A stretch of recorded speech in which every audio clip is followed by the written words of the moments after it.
दोस्तों, आज की कहानी है भाभी जी आप आराम से सो जाओ, मैं आपके लिए खाना लेकर आती हूँ।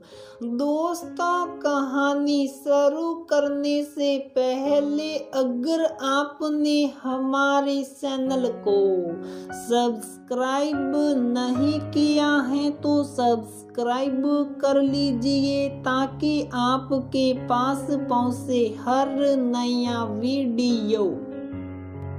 नंदिनी, आज मैं ऑफिस से जल्दी जाऊंगी। मेरी ननद पिंकी आ रही है, कल की छुट्टी लूंगी। परसों संडे है ही, सुहाना ने सहकते हुए बताया। वाह यार, तू बड़ी खुश नसीब है, ससुराल में कोई तो तेरा अपना है।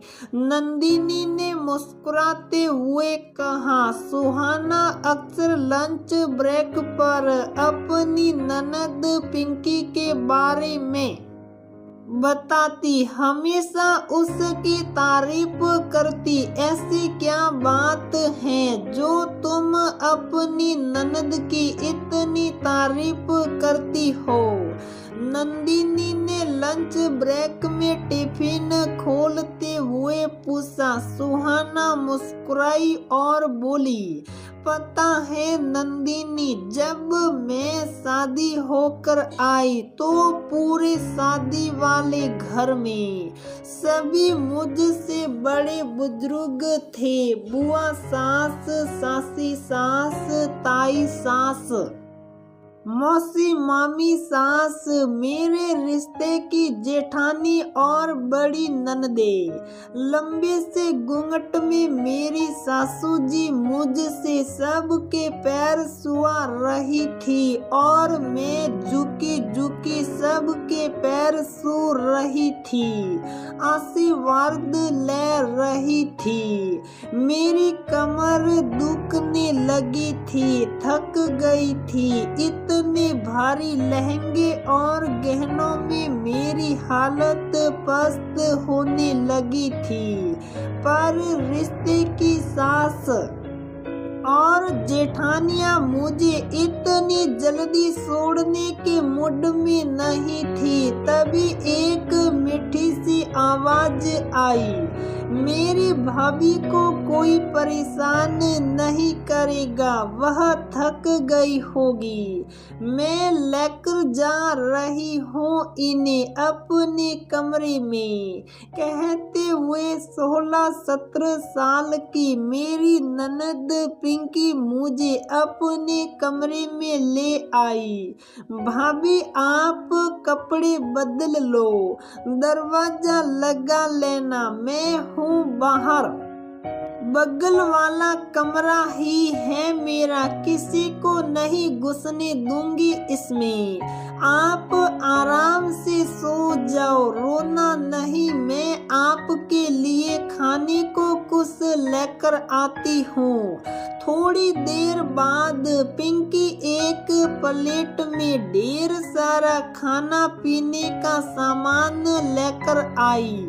भाभी, आपको जो खाना है खा लेना, समझ ही नहीं आया तो सब कुछ ले आई। पानी की बोतल भी लाई हूँ। तुम बहुत अच्छी हो पिंकी, थैंक यू, मैं इतना ही कह पाई। भारी लहंगा और गहने उतार कर थोड़ा खाया, फिर जैसे ही पलंग पर लेटी गहरी नींद में डूब गई। तभी कुछ आवाजें सुनकर मेरी नींद खुली। अरे पिंकी, जाने दे मुझे, मेरा ही तो कमरा है, तुझे नेग दे तो दिया है मैंने। में पति देव राघव की आवाज थी। नहीं, अभी भाभी आराम कर रही हैं, आप रात को जाना, मैं किसी को कमरे में नहीं घुसने दूंगी। ये पिंकी की आवाज थी। आस पास रिश्ते की सास और जेठानियों के हंसने की भी आवाजें आ रही थी। पिंकी, अब तेरी भाभी आ गई है, तेरा भाई अब तेरा वह वाला तेरे नखरे उठाने वाला भाई नहीं रहा। ज्यादा लड़ेगी तो भाभी तुझे जल्दी से घर से विदा कर देगी। एक बुजुर्ग औरत ने कहा। मैं सुहाना ये सुनते ही चकित रह गई। कोई ऐसा कैसे कह सकता है मेरे बारे में? भाभी भी आखिर किसी की बेटी होती है, बहन होती है। जब वह पहली बार घर में बहू बनकर आती हैं तो प्यार सहती हैं। अगर उसको प्यार और अपनापन मिलता है तो दोगुना प्यार और अपनापन देती हैं। सोचते हुए मैंने हल्का वाला लहंगा पहना तैयार हुई, तभी दरवाजे पर खटखटाहट हुई। मैं आ जाऊं भाभी? पिंकी की आवाज थी। आ जाओ। मैंने देखा पिंकी का चेहरा थोड़ा सा बुझा हुआ था। समझते हुए देर ना लगी कि औरतों की कड़वी बातों का असर पिंकी के दिल पर हुआ है। मैंने उसका प्यार से हाथ थामा। क्या हुआ पिंकी? भाभी सब कह रहे हैं कि जब घर में भाभी आ जाती हैं तो घर पर उनका राज चलता है और वह अपनी ननद को जल्दी से विदा कर देती है। क्या आप भी ऐसा करोगे? ये घर मेरा नहीं रहेगा, पिंकी ने उदास होते हुए पूछा। पिंकी, तुमने ऐसा सोचा भी कैसे? मैं तो बहुत खुश हूँ कि मुझे इतनी प्यारी सी सहेली मिली है। शादी की सभी रस्मों में तुमने मेरा पूरा साथ दिया, प्यार दिया और आगे भी हमेशा दोगी, मुझे यकीन है। और ये घर तुम्हारा ही है और हमेशा तुम्हारा ही रहेगा। मैं भी किसी की बेटी हूँ, बहन हूँ। एक बेटी की नजर से देखने पर तुम में और मुझ में कोई फर्क नजर नहीं आता है। मैं भी अपना घर छोड़कर आई इस उम्मीद के साथ कि मेरी भाभी भी मेरा मायका बनाए रखेगी हमेशा। उन्होंने कहा भी। सुहाना, जब भी हमारी याद आए बेहिचक दौड़ी चली आना आपने इस घर में। यही बात मैं तुम्हें कहती हूँ। दुनिया वाले तो न जाने क्या कहते हैं, पर यदि कोई रिश्ता दिल से जुड़ा हो तो हमेशा उसमें प्यार ही रहता है। मेरी बात सुनकर पिंकी ने मुझसे गले लग गई। उसके बाद पिंकी ने मेरी पहली रसोई में भी मेरी पूरी मदद करी। दोनों ननद भाभी मिलकर घर का काम निपटाते, टीवी देखते, शॉपिंग करते।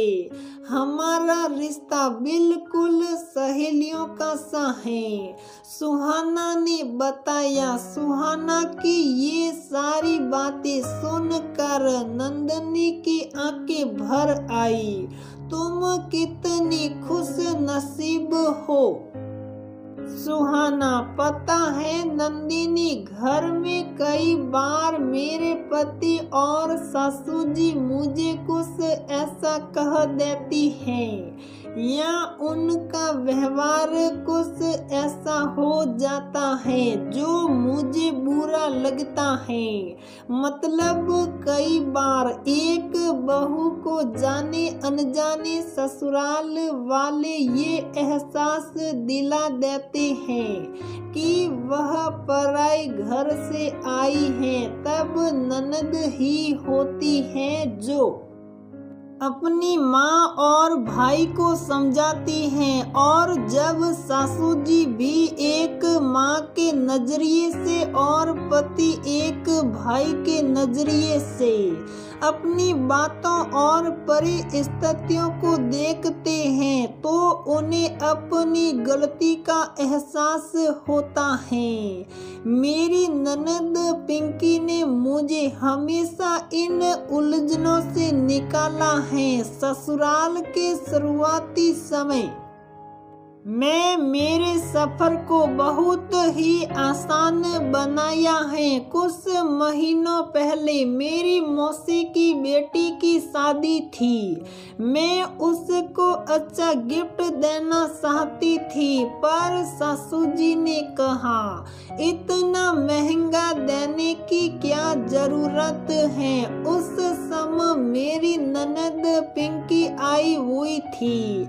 उसने कहा माँ, जब भाभी मेरे लिए कुछ खरीदती हैं तो दिल से सब से अच्छा खरीदती हैं, कभी पैसों के बारे में नहीं सोचती। मेरी शादी में भी तो भाभी ने मेरे लिए सबसे अच्छी साड़ियाँ और गहने पसंद किए थे। तब तो आप बहुत खुश होती हो, और अब जब भाभी की बहन की शादी है तो आप ऐसा कह रहे हो। और सासू जी को अपनी गलती का एहसास हुआ था। सही है, जब अपनी बेटी होती है तभी दूसरे की बेटी का दर्द और परेशानियों को समझने में आसानी होती है।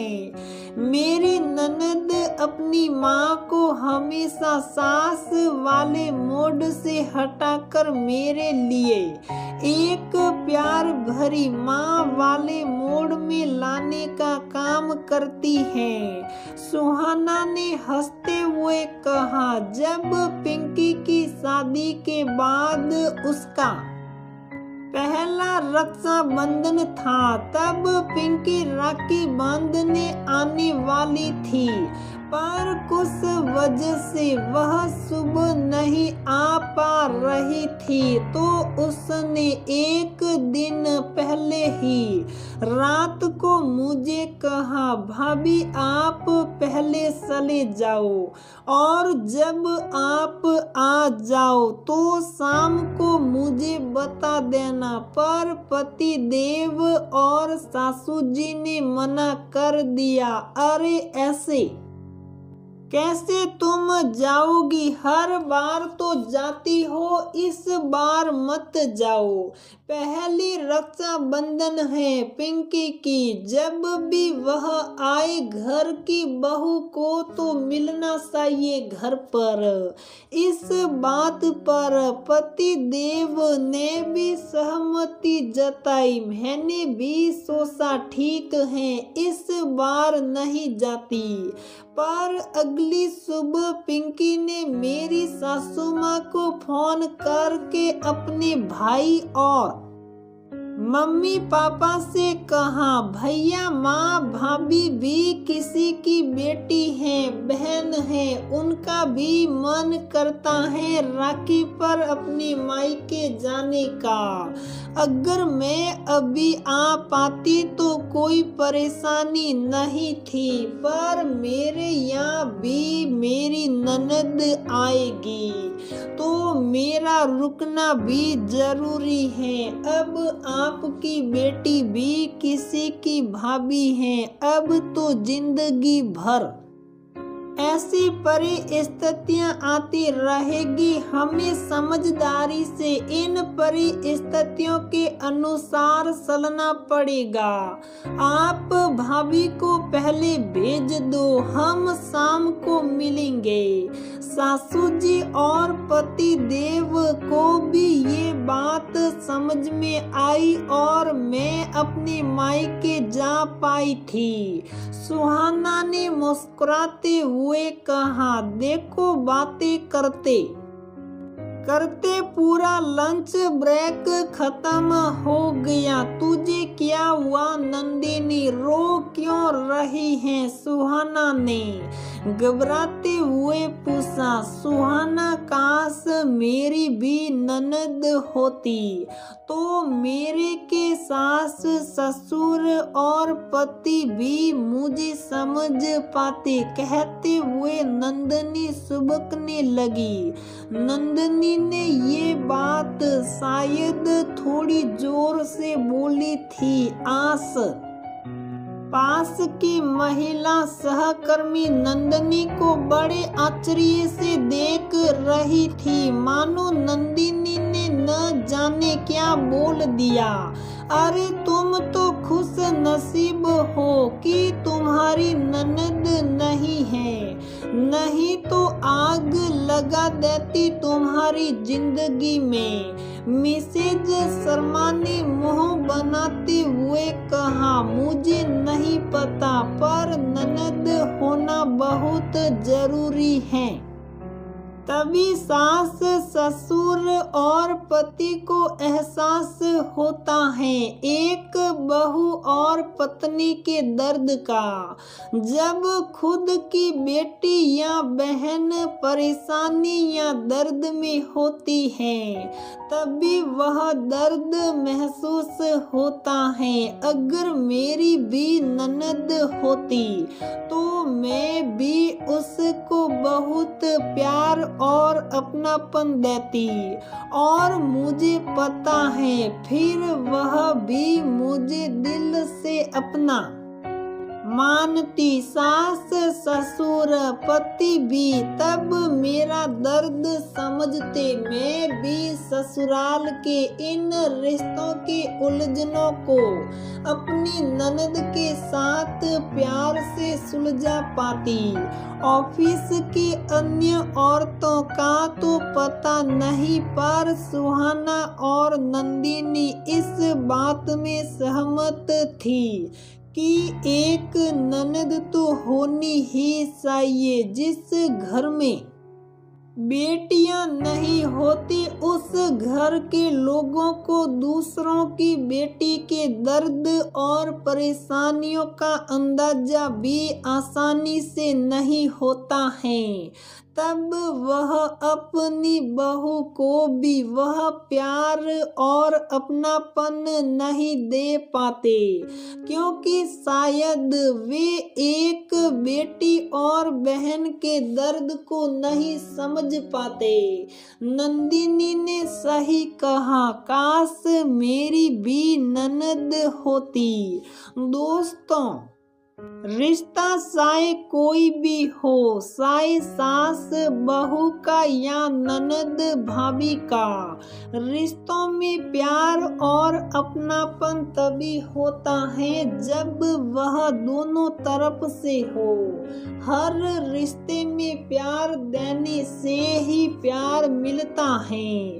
घर की बहू या भाभी को अगर आप दिल से प्यार और सम्मान दोगे, तो वह भी उस घर की बेटी और घर के सदस्यों को दोगुना मान और सम्मान और प्यार देगी। वैसे भी रिश्ते दोनों तरफ से निभाए जाते हैं। जब रिश्तों में प्यार और गर्माहट होगी, तो हर भाभी भी अपनी ननद का खुले दिल से इंतजार करेगी।